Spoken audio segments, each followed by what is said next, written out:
Caught my stepfather draining our $100,000 retirement fund. He said, I was just taking a loan. I had the bank freeze the account. Now he's out of the house. I'm Byron, 42 years old, and I live in a small town in southern Missouri. I've worked as an auto technician for over 20 years, and I'm proud of what I've built. My mom, Nadine, and I have always been close. She raised me on her own after my dad passed away when I was a kid, and we've had each other's backs ever since. We've been planning for years to retire together, pooling our savings into a joint retirement fund. It wasn't just for her or for me, it was for both of us.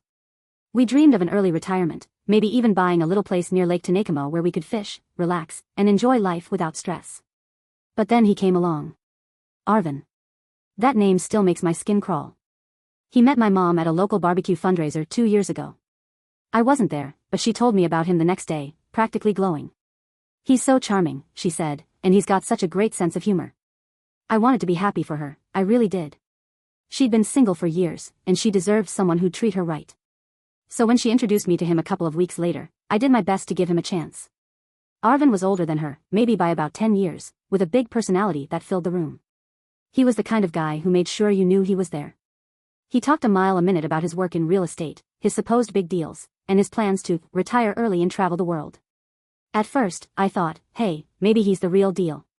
But there was something about him that didn't sit right with me. He moved fast. Too fast. Within 6 months, he was practically living at my mom's house. He had this way of charming her into agreeing with whatever he wanted, and she loved having him around. That's when the little things started adding up. First, it was the borrowing. Arvin always seemed to have some excuse for why he needed a quick $100 or $200. He'd left his wallet at home, or his commission check hadn't cleared yet, or he needed to cover a business expense for a client. My mom didn't think twice about it. She'd hand him the cash or her card, and he'd promise to pay her back.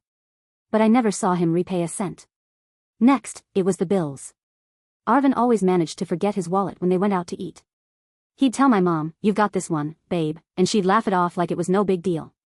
It wasn't just dinners, though. It was groceries, gas for his truck, even repairs on the house.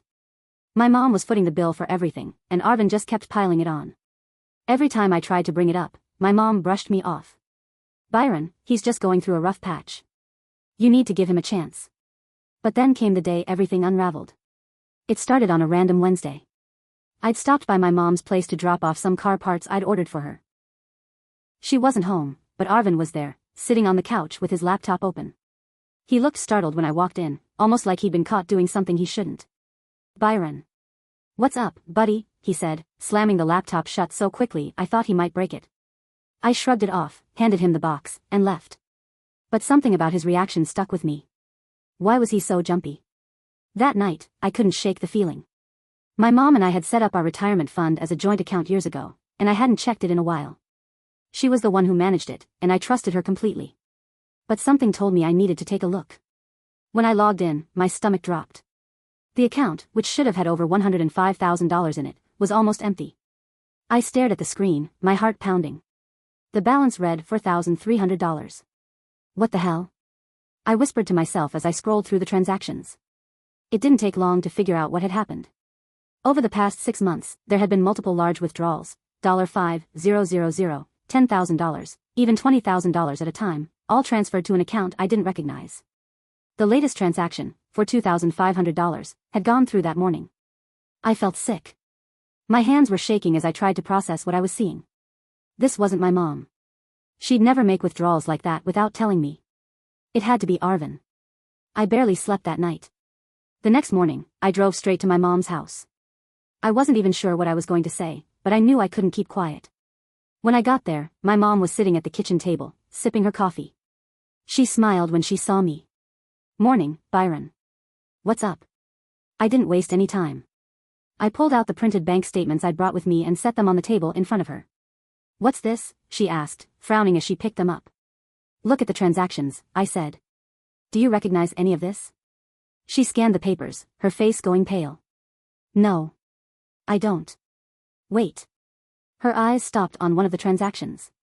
Arvin said he needed to borrow some money last month. He promised he'd pay it back.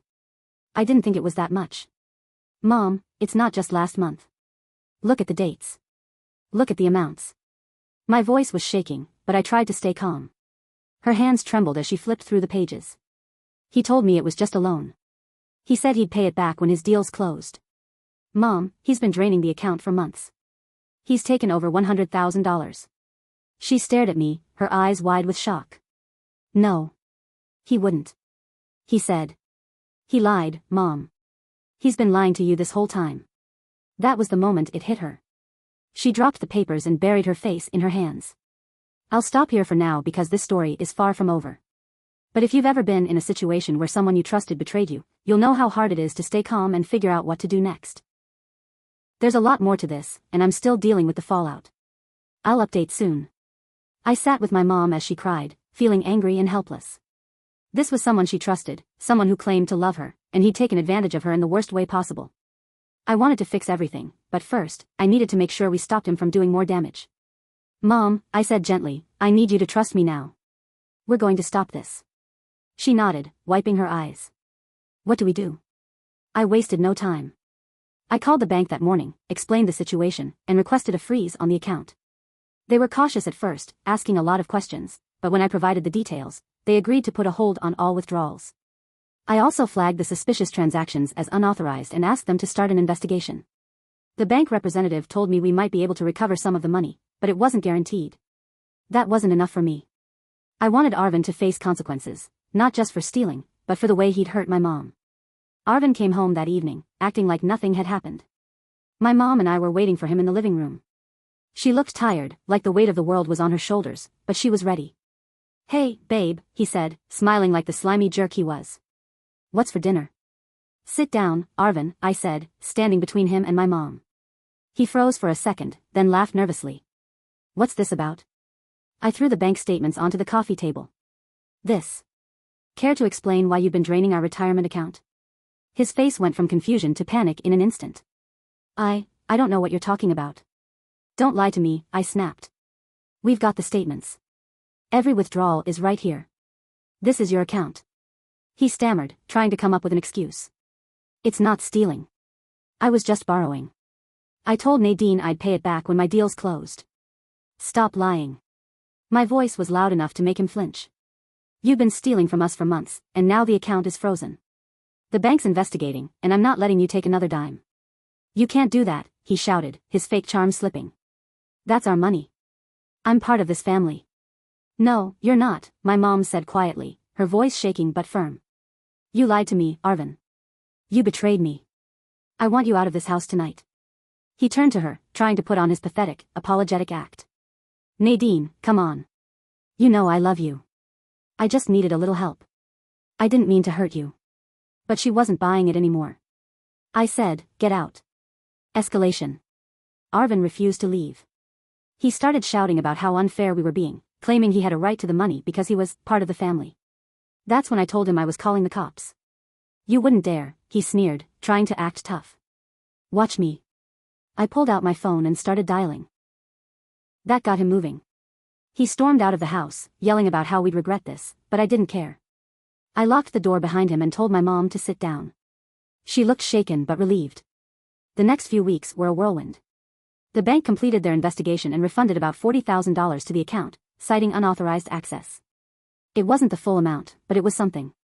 I wasn't satisfied with just getting some of the money back. I wanted to make sure Arvin paid for what he did. I contacted a lawyer and filed a police report against him for fraud and theft. The lawyer was confident we had a strong case, especially with the bank's findings backing us up. While the legal wheels were turning, I started digging into Arvin's background. Turns out, he had a history of shady behavior. I found out he'd been married twice before and left both ex-wives in financial ruin. He was also behind on taxes and had several small claims filed against him for unpaid debts. I gathered everything I could and handed it over to our lawyer. If Arvin thought he could get away with this, he was in for a rude awakening. A few months later, Arvin was officially charged with theft and fraud. He tried to deny everything, of course, but the evidence was overwhelming. Between the bank records, my mom's testimony, and his shady history, he didn't stand a chance. The court ordered him to pay restitution for the money he stole, and while we knew he didn't have much to his name, it was satisfying to see him squirm. He also got a probation sentence and had to perform community service, which felt like a small but meaningful victory. But the best part? Arvin's reputation in our small town was completely destroyed. Word spread quickly about what he'd done, and he became a pariah. No one wanted to do business with him, and he eventually had to leave town. It's been a year since we kicked Arvin out, and my mom and I are doing better. We're still rebuilding the retirement fund, but we've put safeguards in place to make sure nothing like this ever happens again.